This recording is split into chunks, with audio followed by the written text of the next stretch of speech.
இந்த ராஜி கூடிய சீக்கிரம் விஜய் கிட்ட சிக்கணும் அப்படின்னு சொல்லி நீங்கள் நினச்சிங்கன்னா இந்த வீடியோவுக்கு லைக் பண்ணி உங்களோட கருத்துக்களை தெரியப்படுத்துங்க.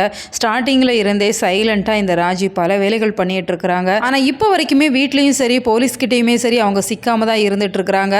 ஆனால் மல்லி மேலே எந்த ஒரு தவறும் இல்லை. ஆனால் அவங்க தான் சுடரோட இறப்புக்கு காரணம் அப்படின்னு சொல்லி ஏதாச்சும் ஒரு பழியை போட்டுடலாமா அப்படிங்கிற மாதிரி தான் இந்த தீபிகா நினச்சிட்டு இருக்கிறாங்க. ஆனால் ராஜி செஞ்ச ஒவ்வொரு செயலுக்குமே கையில் ஆதாரம் இருந்தும் இந்த ராஜி ரொம்பவே சுதந்திரமாக சுற்றிட்டு இருக்கிறாங்க. இதெல்லாம் பார்க்குறதுக்கு ரொம்ப ரொம்ப கஷ்டமாக தான் இருக்குது. ஏன்னா கவினோட கையில் ஒரு வீடியோ ஆதாரம் இருக்குது ராஜிக்கு எதிரானது. ஏன்னா ரேணுகாவோட இறப்புக்கு அவங்க தான் காரணம் அப்படிங்கிறத ரஞ்சிதா கிட்ட கால் பண்ணி சொல்லியிருந்துப்பாங்க. அந்த ஆதாரம் சுடர் மூலமாக இப்போ கவின் கிட்ட இருக்குது. இந்த சூழ்நிலையில் அவங்க அதை அனுப்பி தான் இப்போ பணம் கேட்டு மிரட்டிகிட்டு இருக்கிறாங்க. எப்படியாச்சும் பணம் கொடுத்துட்றேன் அப்படிங்கிற மாதிரி தான் அவங்க கிட்ட அப்பப்போ ஃபோனில் பேசிகிட்டு இருக்கிறாங்க.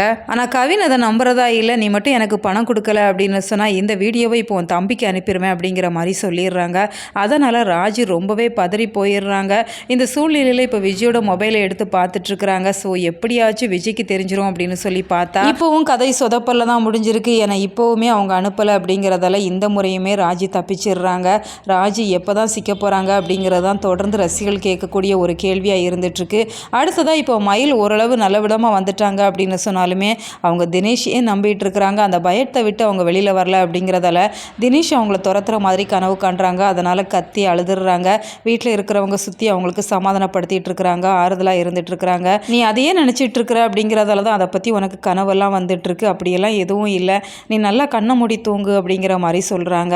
இப்போ நாகுவுமே கொஞ்சம் கோவப்பட தான் செஞ்சிட்ருக்கிறாங்க. பாரடி நீ பண்ண வேலையினால இப்படியெல்லாம் நடந்திருக்கு. உன் அண்ணனுக்கு மட்டும் தெரிஞ்சிருந்தது அப்படின்னு சொன்னால் உன்னை உயிரோடையே விட மாட்டார் அப்படிங்கிற மாதிரி சொல்கிறப்ப நான் செத்தாலும் இனிமேல் இப்படி ஒரு தவறை பண்ண மாட்டேன் அண்ணி அப்படிங்கிற மாதிரி ப்ராமிஸ் பண்ணி கொடுத்துட்ருக்குறாங்க. ஸோ நிச்சயமாக மயில் இது போன்ற தவறுகளில் இனி ஈடுபட மாட்டாங்க அப்படிங்கிறத நம்பலாம். இந்த வீடியோ பார்த்து நீங்கள் என்ன நினைக்கிறீங்க, உங்களோட கருத்துக்கள் என்ன அப்படிங்கிறத மறக்காம கமெண்ட் பாக்ஸில் தெரியப்படுத்துங்க. மேலும் இது போன்ற வீடியோக்களுக்கு நம்ம சேனலை சப்ஸ்கிரைப் பண்ணுங்க.